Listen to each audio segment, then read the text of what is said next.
Okay, so in order to make my point clear, I will draw on two scenarios. Well, I will draw on two scenarios to introduce you two different templates that you can tap into on your expression. So the first scenario is like this. Suppose you want to buy some drinks in a convenience store, but when you're about to check out, you find that the price is, seemingly wrong. So you tell the clerk, and you want this guy to help you correct the price. But when this guy he takes a look at this, and he just says, so what? You leave it or you take it? So how would you think about this? I think most of us would just pissed off, right? Maybe some of the people will fly into a rage and have a ferocious debate with this guy. But if I were you, I would take a step back and try to find some rules or regulations that I can use in this situation, and maybe use it against this guy. So I will say things like this. Hey man, based on some transaction code, sellers can sell products with wrong price. But I think you did know the price is not right. But when I tell you, you seems don't want to help me correct it. So if I call the police, you might be in trouble because that could cause a huge fine. So I think if you say things like this, you will get a total different response. So why is that? The template I just drawn is called rule, truth, and conclusion. So as you can see, I try to find some objective rules or objective regulations. And hey, keep in mind, this regulation is also accepted by your opponent, by who you're trying to against to. And then by recounting what just happened. So by comparing the truth and the rule, you can find some differences. You can find some deviation. And this deviation is the point for you to use it against this guy. So this is a very useful template because sometimes we always get into some troubles or some debate with someone else.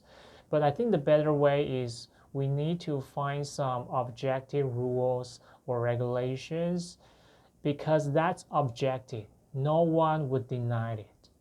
So that's the PowerPoint, of this template. So, but keep in mind, the rule has to be objective. So this is the first one.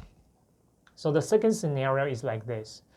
Suppose your boss, he wants to convene a meeting, and he wants to convene a meeting to discuss the topic about what if staff get sick, whether they come at work still or we should allow them going back home.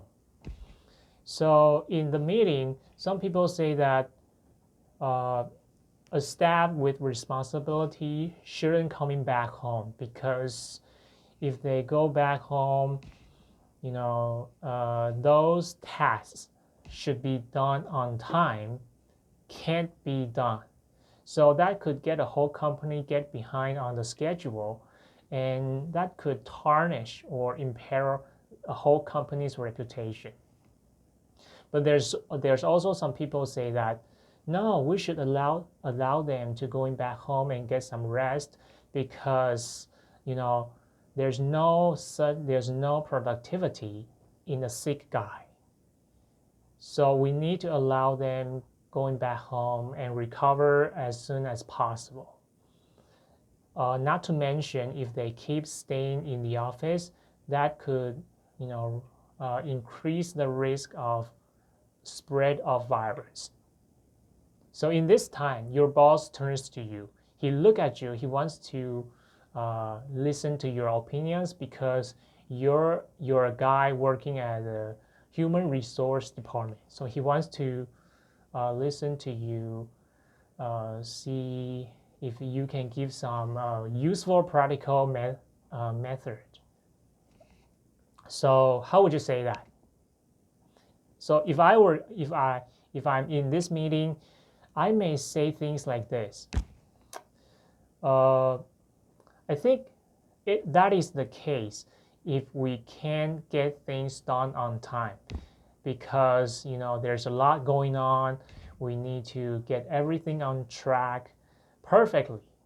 So not to mention we're a new startup, so we can't afford this. We need to get everything done on time.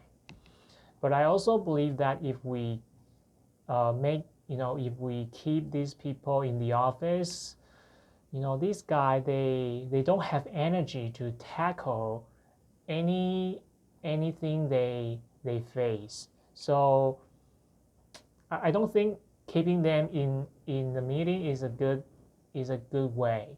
So I think the better way in this kind of situation is to allow them going back home, get some rest, maybe get some nice food, get some sleep, and recover as soon as possible. But if there's something can be done online, there's something can be done online, we still ask them try to accomplish them as much as possible. So I think this method is a good way because it's kind of meet everybody halfway. So how do you think? And this is the second template I'm going to introduce you, which is positive, negative, and combination. So as you can see, I don't partial to any side of the opinions. What I did is, I do the pros and cons of both sides. And then I make the final method. I've made the final concept. I made the final concept about this whole situation. So this is a way to meet everybody halfway. So I think this is a very powerful template for those guys who need to preside over a meeting very often, because sometimes people just, people's opinion just against each other. So it's a really useful way to help you make the final decision and satisfy both sides. So that's all. That's all I'm going to say about this video. And I still have 2 more templates about listing technique. And I'm going to talk about them in the next video. I'll see you next time.